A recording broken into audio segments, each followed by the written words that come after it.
묵상기도 하심으로 새벽 예배를 시작하겠습니다. 하나님 감사합니다. 오늘도 우리에게 새날을 주시고 예배케 하신 은혜에 감사합니다. 오늘 이 하루도 주와 동행하는 하루, 또 주님을 기쁘시게 하는 하루 되도록 인도하여 주옵소서. 마음과 뜻과 힘을 다해서 주를 사모하게 하시고 또 기다리게 하시며 예배하는 시간이 되게 하여 주옵소서. 우리의 기도를 들으시고 응답하시고 역사하여 주옵소서. 예수님의 이름으로 기도합니다. 아멘. 찬송 438장 드리겠습니다.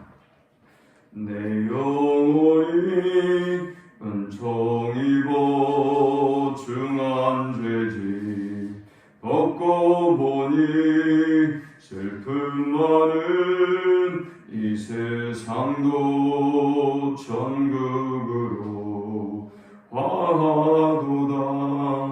할렐루야 찬양하세. 내 모든 죄 사함받고 주 예수와 동행하니 그 어디나 하늘나라 주의 얼굴 뵙기 전에 멀리 뵈던 하늘나라 내 마음속에 이루어지니 날로 날로 가깝도다. 할렐루야 찬양하세. 내 모든 죄 사함받고 주 예수와 동행하니 그 어디나 하늘나라 높은 산이 거친 들이 조막이나 궁궐이나 내 주 예수 모신 곳이 그 어디나 하늘나라. 할렐루야 찬양하세. 내 모든 죄 사함받고 주 예수와 동행하니 그 어디나 하늘나라. 이 시간에 주시는 살아계신 하나님의 말씀은 신약성경 누가복음 1장 26절에서 38절까지의 말씀입니다. 여섯째 달에 천사 가브리엘이 하나님의 보내심을 받아 갈릴리 나사렛이라는 동네에 가서 다윗의 자손 요셉이라 하는 사람과 약혼한 처녀에게 이르니 그 처녀의 이름은 마리아라. 그에게 들어가 이르되 은혜를 받은 자여 평안할지어다. 주께서 너와 함께 하시도다 하니 처녀가 그 말을 듣고 놀라 이런 인사가 어찌함인가 생각하며 천사가 이르되 마리아여 무서워하지 말라. 내가 하나님께 은혜를 입었느니라. 보라 내가 잉태하여 아들을 낳으니 그 이름을 예수라 하라. 그가 큰 자가 되고 지극히 높으신 이의 아들이라 일컬어질 것이요 주 하나님께서 그 조상 다윗의 왕위를 그에게 주시리니 영원히 야곱의 집을 왕으로 다스리실 것이며 그 나라가 무궁하리라. 마리아가 천사에게 말하되 나는 남자를 알지 못하니 어찌 이 일이 있으리이까. 천사가 대답하여 이르되 성령이 내게 임하시고 지극히 높으신 이의 능력이 너를 덮으시리니 이러므로 낳으실 바 거룩한 이는 하나님의 아들이라 일컬어지리라. 보라 내 친족 엘리사벳도 늙어서 아들을 배었느니라. 본래 임신하지 못한다고 알려진 이가 이미 6달이 되었나니 대저 하나님의 모든 말씀은 능하지 못하심이 없느니라. 마리아가 이르되 주의 여종이오니 말씀대로 내게 이루어지라 하며 천사가 떠나가니라. 아멘. 사가랴라고 하는 제사장에게 천사가 나타나서 이제 너의 아내가 아들을 낳을 것인데 요한이라 해라 이렇게 말합니다. 18절에 보니까 이 말씀을 믿지 못합니다. 사가랴가 천사에게 이르되 내가 이것을 어떻게 알리요? 내가 늙고 아내도 나이가 많으니이다.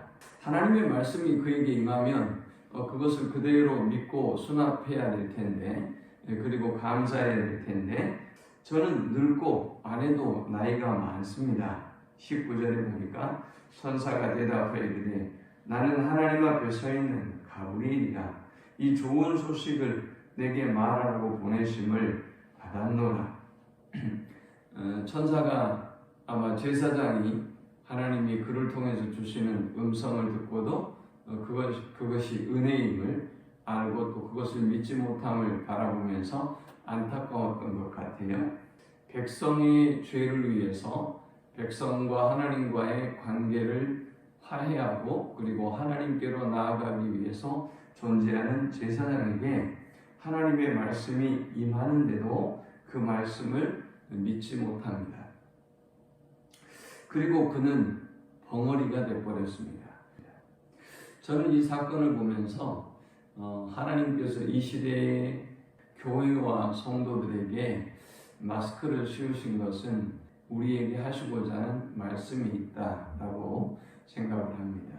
1장 14절에 보니까 세리 요한이 앞으로 이런 아이가 될 것이다, 이런 일을 위해서 태어날 것이다 라고 이야기하면서 너도 기뻐하고 즐거워해라 라고 했어요.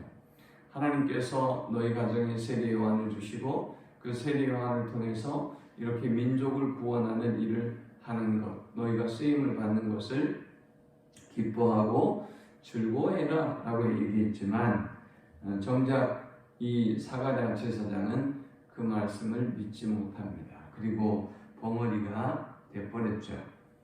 자, 이제 역으로 세리 요한의 출생에 대한 고지는 성전에서 일어납니다.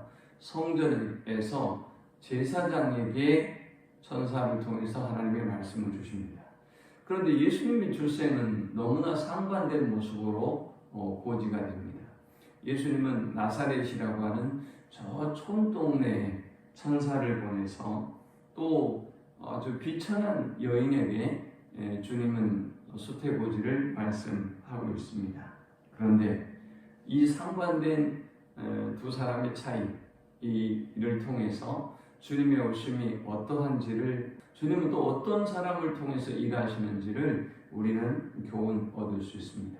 제사장을 통해서 일하실 것 같은데 정작 제사장은 믿지 못하고 그것이 은혜임을 알지 못하고 벙어리가 되어버리고, 비천한 여인은 주님의 수태고지, 예수님이 그를 통해서 잉태하게 되고 이 땅에 오시고 또 세상을 구원할 구원자가 된다는 이 사실을 있는 그대로 받아들이고 주님의 말씀대로 내게 이루어지이다 라고 고백해서 인류의 구원의 역사를 이룹니다.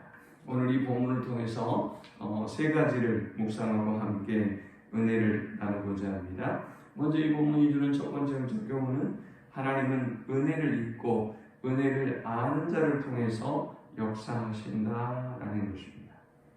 28절에 보니까 그에게 들어가 이르되 은혜를 받은 자여 평안할지어다 주께서 너와 함께 하시도다 하니, 처녀가 그 말을 듣고 놀라 이런 인사가 어찌함인가 생각하며 천사가 이르되 마리아여 무서워하지 말라 내가 하나님께 은혜를 입었느니라. 아멘.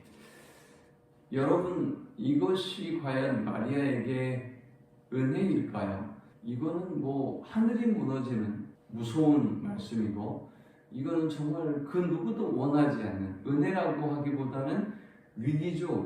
위기고 또 절대 인생에 있어서 경험하고 싶지 않는 그런 사건이에요. 그런데 천사는 얘기하기를 은혜를 받은 자여 평안할지어다 주께서 너와 함께 하시도다 했습니다. 이것은 천사의 인사이지만 그에게 하나님께서 그를 어떻게 보시고 그를 통해서 어떻게 일하시는가를 잘 보여주는 말씀이기도 합니다. 하나님께서 저와 여러분을 사용하실 때 그것은 재앙이 아닙니다. 그것은 왜 나에게 하나님께서 이렇게 고난을 주시고 어려움을 주십니까? 라고 탄식하고 또 불평한 일이 아닙니다. 그것은 하나님의 은혜이고 또 하나님의 축복입니다. 그러므로 우리는 하나님이 우리를 통해서 일하시기를 기뻐하신다면 그것을 은혜로 알고 감사하고 또 주님이 주시는 평안을 누리는 삶을 살아야 될 줄 믿습니다. 30절에도 무서워하지 말라라고 말씀이 있지 않습니까? 그리고 이제 31절에 수태고지를 합니다. 보라, 내가 잉태하여 아들을 낳으니 그 이름을 예수라 하라. 자, 두 번째 우리가 이 본문을 통해서 얻을 수 있는 영적 교훈은 하나님은 믿음을 통해서 역사하신다라는 것입니다. 자, 하나님은 기적을 행할 때도 내가 이것을 믿느냐? 내가 이 일을 행할 줄을 믿느냐라고 물으시고 그 믿음을 보시고 믿음을 통해서 역사하셨어요. 이제 이 예수님의 출생에 대한 고지를 들었던 마리아는 천사에게 질문합니다. 자, 질문한 것까지는 좋아요. 34절에 사가랴도 질문하고 마리아도 질문해요. 마리아가 천사에게 말하되 나는 남자를 알지 못하니 어찌 이 일이 있으리까? 천사가 대답하여 이르되 성령이 내게 임하시고 지극히 높으신 이의 능력이 너를 덮으시리니 이름으로 나실 바 거룩한 이는 하나님의 아들이라 일컬어지리라. 아멘. 마리아는 고백합니다. 내가 남자를 알지 못합니다. 그런데 어떻게 내게 이런 일이 이루어질 수 있습니까? 라고 물으니까 천사가 말하죠. 하나님이 하신다. 하나님의 능력이 너에게 임하고 하나님의 성령이 너에게 임재해서 이 일이 이루어진다.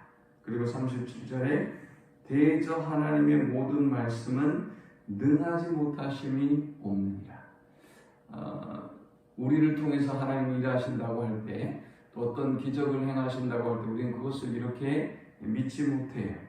그런데 우리가 믿을 때 하나님은 그 믿음을 통해서 역사하시는 것입니다. 하나님이 이 땅을 고치시고 이 땅에 새 일을 행하실 것을 믿으시기 바랍니다. 믿어야 하나님이 일하시는 것입니다. 믿어야 하나님이 그 믿음을 통해서 하나님의 기적을 이 땅에 베푸시고 우리에게 임하는 것입니다. 지금은 어느 때냐? 이 누가복음을 통해서 하나님이 말씀하시는 때가 이스라엘 역사에서 가장 어두울 때예요. 가장 어둠이 깊을 때예요.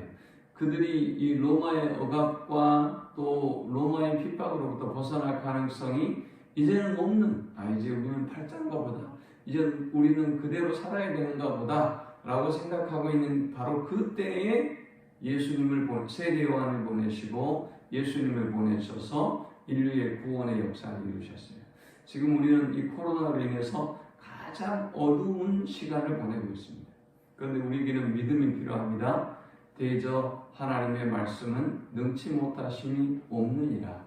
하나님의 능력이 우리 위에 임하고 하나님의 성령이 우리 가정 가운데 나에게 임할 때 우리의 모든 문제는 해결되고 또 우리나라와 또 민족과 인류의 이 코로나의 두려움의 상황도 반드시 해결될 것이라는 믿음을 가질 때 하나님은 그 믿음을 통해서 역사하심을 믿고 온전한 믿음으로 하나님께 나아가는 우리 모두가 되시기를 축원합니다. 마지막 세 번째 우리가 이 본문을 통해서 얻을 수 있는 영적 교훈은 하나님은 순종을 통해서 역사하신다라는 것입니다. 38절에 보니까 마리아가 이르되 주의 여종이오니 말씀대로 내게 이루어지이다 하매 천사가 떠나 가니라. 자, 주님의 말씀대로 그녀에게 이루어질 것을 그녀는 믿었습니다. 사가랴하고는 정반대되죠. 사가랴하고는 신분도 반대고 당시에 남자와 여자이고 제사장은 워낙 모든 사람에게 믿음으로 존경을 받는 사람 아니겠습니까? 그러나 이 여인은 자신의 고백처럼 그저 비천한 여종에 불과해요. 그런데 하나님의 말씀을 그대로 믿고 하나님의 말씀대로 내게 이루어지라고 순종할 때 하나님은 그녀를 통해서 예수님을 보내시고 인류를 구원하셨습니다. 하나님은 순종을 통해서 일하시는 것입니다. 이 순종이 쉬웠습니까? 우리가 잘 알듯 이건 목숨을 내놓는 일입니다. 이건 수치와 모욕과 멸시와 조롱의 대상이 되는 것입니다. 그럼에도 불구하고 하나님이 주시는 그 음성을 마음에 새기고 그 길을 걸었던 마리아를 통해서 하나님 역사하셨어요. 오늘 하나님이 우리를 통해서, 우리의 기도를 통해서, 하나님 우리 예배를 통해서 이 땅을 고치시고 이 땅에 하나님의 놀라운 구원을 베푸시기를 원하실 때에 하나님의 말씀대로 이루어지이다 라고 순종함으로 하나님께 쓰임받는 우리 모두가 될 수 있기를 축원합니다. 하나님 감사합니다. 귀한 말씀을 통해서 은혜 받고 깨닫게 하심을 감사합니다. 능치 못하심이 없는 하나님께서 마리아를 통하여 인류를 구원하셨던 것처럼 비참한 우리를 통해서 하나님께서 일하시고 역사하여 주실 줄 믿습니다. 비천한 저들을 통해서 인류를 구원하시고 하나님의 놀라운 일을 행하여 주옵소서. 예수 그리스도의 오심을 증거하고 이 땅의 소망은 오직 예수 그리스도뿐임을 선포하는 하루가 되게 하여 주옵소서. 예수님의 이름으로 기도합니다. 아멘. 지금 누리는 예수 그리스도의 크신 은혜와 성부 하나님의 극진한 사랑과 성령의 노보 교통 충만케 하심이 주님의 오심을 사모하고 또 말씀대로 우리를 통해서 하나님이 놀라운 구원의 역사를 행하시고 이 땅을 고치시며 새롭게 하실 것을 믿고 그것이 은혜임을 알고 하나님 앞에 쓰임받기를 간절히 소망하는 모든 주의 백성됨을 위해 이제부터 영원토록 함께 있을지어다. 아멘.